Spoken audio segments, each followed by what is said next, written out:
How do we build capacity as a man in order to stay in the room without armoring, without collapsing, without moving into performance, without explaining?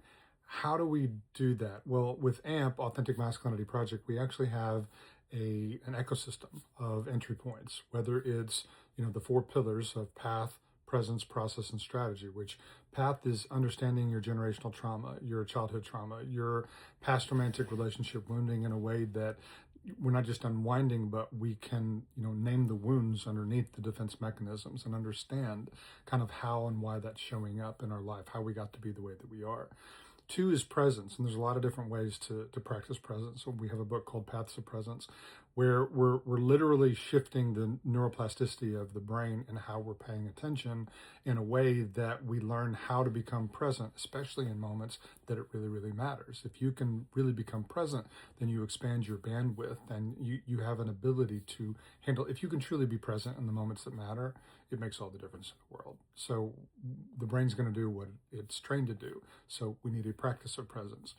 Process, there are now 20 plus different ways, and there's new ways every day to somatically process the way the neural system has been holding sometimes generational trauma, childhood trauma, past. The body keeps score. Like, there are so many different ways now, whether it's targeted or whether it's a general application, for us to shift and dissolve the triggers that keep getting in our way, that are trying to protect us, but are now actually blocking us from connecting and growing in our lives the way that we really truly would like to. So the fourth pillar is strategy, and human needs psychology, Gottman's emotion focused couples therapy. Like, there's so many amazing sciences now about relationship that truly are strategies we can engage in that can help us with understanding healthy needs, healthy boundaries.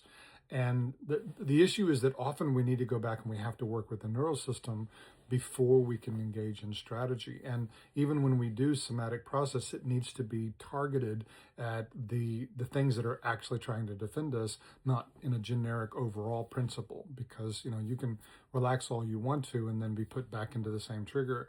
And if you haven't done work on that, then it's not necessarily going to be applicable for you. So there's a lot of ways that, that's why we have a lot of books in the system that come at it from different angles, trying to show people that there are a lot of ways for you to get the work done.